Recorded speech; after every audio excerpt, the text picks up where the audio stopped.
Time now to get the view of the government. Joining me this morning is the Energy Secretary, Claire Coutinho. A very good morning to you. Thanks for joining us. First of all, as Energy Secretary, I want to get your reaction to the news that Ofgem has just announced a 7% fall in the energy price cap. What's your response to that? Well, look, in this job, I talk to lots of people, and the thing that people have struggled with the most, I would say, over the last few years has been their energy bills. So this is the second biggest big cut that we've seen this year. In April, prices came down almost £250 off the average household bill. And today we're seeing another £122 come off people's bills. So this is really welcome news. Well, yes, and yet they may be coming down, but they're still hundreds of pounds higher than they were before Russia's invasion of Ukraine. And they've risen by more than other European countries, haven't they? Well, actually, our gas prices are now lower on average than other European countries. So if you look at households in this country, 75% of households' heating is gas, and actually that's now significantly lower than the European average. And when it comes to people's electricity bills, I'm setting out plans today because I want to see them continue to be lower for people. So whether it's standing charges, which we want to be fairer, or more competition and comparison in the market, or better regulation of energy brokers for businesses, today we're setting out further steps to make sure that people can keep their energy bills low. They are still very difficult for people to find the money to pay, though, aren't they? And to what extent should you be taking responsibility here? Well, absolutely. This is, as I said, one of the difficult things that people have had for the last couple of years. We're not completely out of the woods yet, although it is good that they've come down so much over the last two sets of the energy price cap.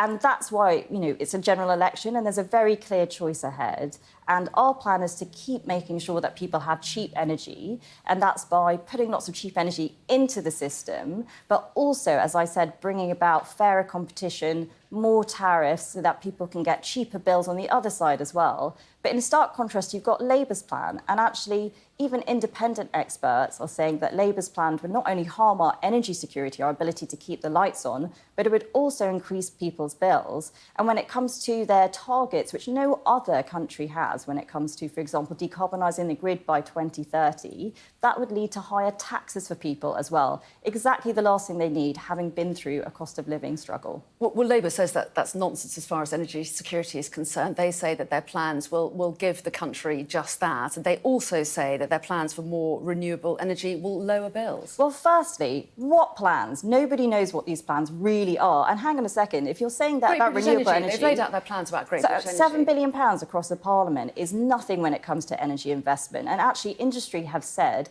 that their plans would deter hundreds of billions of pounds of investment. So this is a drop in the ocean. It's a complete gimmick. And actually, when it comes to renewable energy, if you think that's the answer alone, no other country has done as much as us, or very few. So offshore wind, for example, the most efficient type of renewable energy. The only country in the world that's built more than us is China. So we have done an enormous amount when it comes to clean energy. Clearly, that's not the answer alone. And actually, look at someone like the Tony Blair Institute. That is not a Tory right-wing institute. And they have said that Labour's plans would raise people's bills and also harm our energy security. OK, well, I'm sure that they will come back with experts as well, that they will say will actually back up their plans. Not that I've seen so far. OK, well, you accuse Labour of not being honest about the costs of their plans for net zero power, but isn't it true that you're not being honest either? Your targets are similar for decarbonising the electricity grid. You've just given yourself 5 years longer. You're saying you'll do it by 2035. And there's still a black hole in your sums, according to climate analysts. Well, like I said, we've had also the Climate Change Committee say that our plans are credible. And the difference in those 5 years is that we are working very hard on the British supply chain at the moment. We're also bringing on types new forms of power, for example, factory-built nuclear power, which will be much cheaper and more efficient than the larger-built nuclear. And that all starts to come online in in those 5 years, which is why we need the time. It is a really critical 5-year period. I'm going to come back at you on that, because Aurora Energy Research, they're climate researchers set up by academics from Oxford University.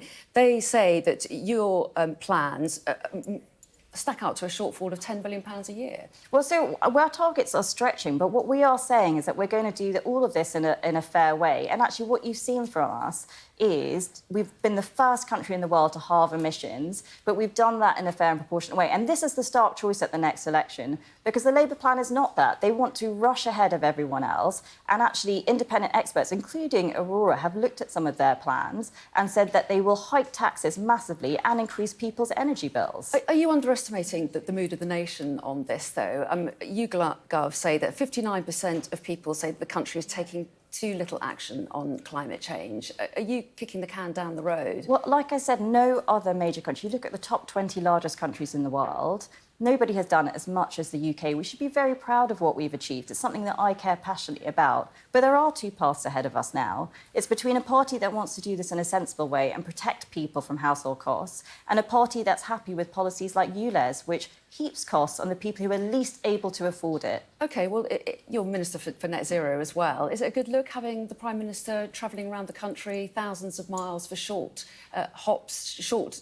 campaign stops on a private jet? Well, look, you know, in all of these things, whether you're Prime Minister or whatever it is you might be doing, we have to look at how we're travelling. That's very important. But also, we need to make sure that we're speaking to people in the country. This is a democracy. I think it's right that the Prime Minister goes and talks to people as much as possible, particularly when we're in such uncertain times. We've been through... private jet, though. We've been through... And that's not going to make the massive difference when it comes to carbon emissions, let's be serious. And when it comes to the times that we've just had, we've been through unprecedented crises.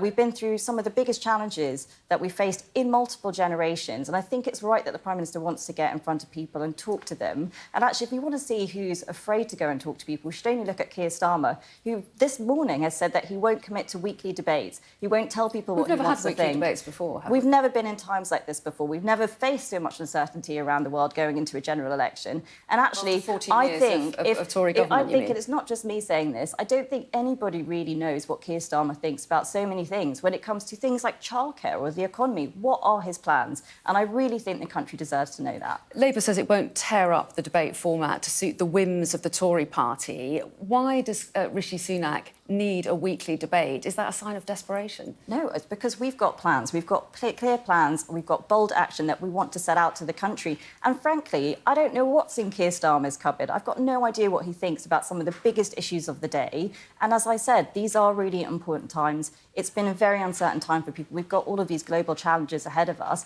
And actually, I think he should step up and do these weekly debates. OK, well, Claire Coutinho, we appreciate your time. Thanks very much indeed for coming in.